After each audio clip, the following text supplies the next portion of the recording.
जय श्री राम। आप सुन रहे हैं सुंदरकांड की चौपाइयां 68 भाग 25।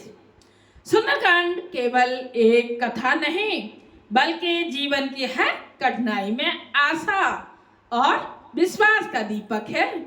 संकट कितना भी बड़ा हो, हनुमान जी का स्मरण हर रहा आसान कर देता है। यानी कितनी भी कठिनाई हो वो आसान कर देते हैं। सुंदरकांड चौपाई चले। ए विधि करत सब प्रेम विचारा, आयो हो सब देव हिंदो एहि पारा। कपिन विभीषण आवत देखा, जाना को रिपुदूत विशेषा। ताए राखे कपीस पहियाए, समाचार सब ताहि सुनाए। कैसो ग्रीव सुनहु रघुराई, आवा मिलन दसानन भाई। अर्थ सुनिए इन चौपाइयों का। जय श्री राम।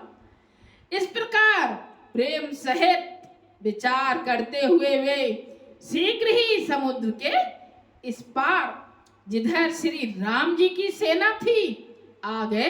कौन? विभीषण।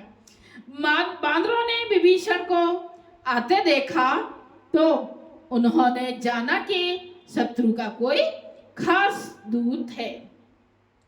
उन्हें पैरे पर ठहराकर वे सुग्रीव के पास आए और उनको सब समाचार कह सुनाए।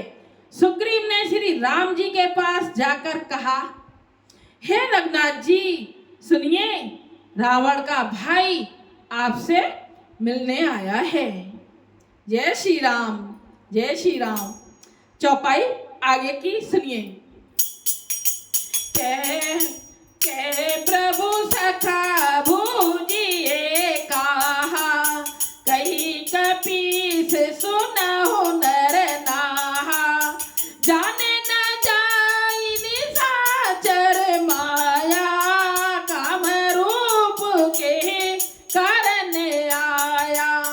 भेद हमार ले न सठ आवा, राखिए बांध मोए अस भावा। सखानीत तुम नीक विचारी, मम पन शरणागत बहारी।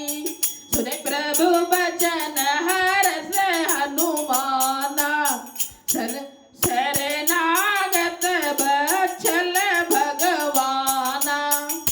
इन चौपाइयों का अर्थ सुनिए क्या है। प्रभु श्री राम जी ने कहा, हे मित्र तुम क्या समझते हो, तुम्हारी क्या राय है। वानर राज सुग्रीव ने कहा, हे महाराज सुनिए, राक्षसों की माया जानी नहीं जाती। यह इच्छानुसार रूप बदलने वाला ना जाने किस कारण आया है। सबको डर लग रहा है ना, कहीं रावण ने तो नहीं भेजा जानने के लिए। जान पड़ता है यह मूर्ख हमारा भेद लेने आया है, इसलिए मुझे तो यही अच्छा लगता है कि इसे बांध कर रखा जाए। श्री राम जी ने कहा, हे मित्र तुमने नीत तो अच्छी विचारी, यानी कि तुमने विचार तो अच्छे दिए, परंतु मेरा प्रण तो है शरणागत के भय को हर लेना। प्रभु के वचन सुनकर हनुमान जी हर्षित हुए और मन ही मन कहने लगे कि भगवान कैसे शरणागत वत्सल शरण में आए हुए पर पिता की भांति प्रेम करने वाले हैं। दोहा नंबर 43। शरणागत कहूँ चेत जहि निज, अनहित अनुमान ते नर पावर। पाप में ते नहीं बिलोकत हान। दोहे का अर्थ सुनिए क्या है। श्री राम जी फिर बोले, जो मनुष्य अपने अहित का अनुमान करके शरण में आए हुए का त्याग कर रहे हैं, वे पामर शूद्र हैं। पाप में है, उन्हें देखने में भी हानि है, पाप लगता है। चौपाई आगे की सुनिए क्या है। जय श्री राम। कोटे विप्र बदला गहे जाहू, आए शरण तजहू नहीं ताहू। सरमुख हुई जीव मोहे जबहि, जन्म कोट अग न सही तवहि। पापवंत कर सहज सुभाऊ, भजन मोर ते भाव न काहू। जो पे दुष्ट हृदय सोई होई, मोरे सन मुख आव की सोई। जिसे करोड़ों ब्राह्मणों की हत्या लगी हो, शरण में आने पर मैं उसे भी नहीं त्यागता। जीव ज्यों ही मेरे सम्मुख होता है, त्यों ही उसको करोड़ों जन्मों के पाप नष्ट हो जाते हैं। पापी का यह सहज स्वभाव होता है कि मेरा भजन उसे कभी नहीं सुहाता। पापी लोगों को जो बुरे कर्म करते हैं, उन्हें कहाँ अच्छे लगते हैं राम जी के भजन। यदि वह रावण का भाई निश्चय ही दुष्ट हृदय का होता तो क्या वह मेरे सम्मुख आ सकता था। निर्मल मन जन सो मोहे पावा, मोहे कपट छल छिद्र न भावा। भेद लेन पठवा दस सीसा, तब न कछु बह हाने कपीसा।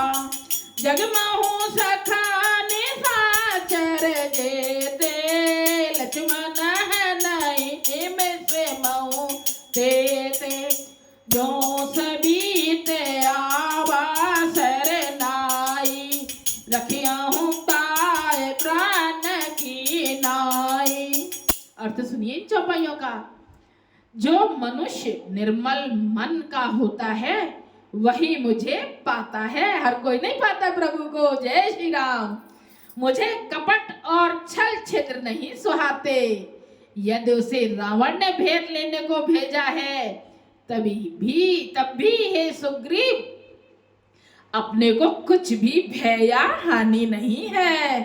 क्योंकि हे सखे, जगत में जितने भी राक्षस हैं, लक्ष्मण क्षण भर में उन सबको मार सकते हैं।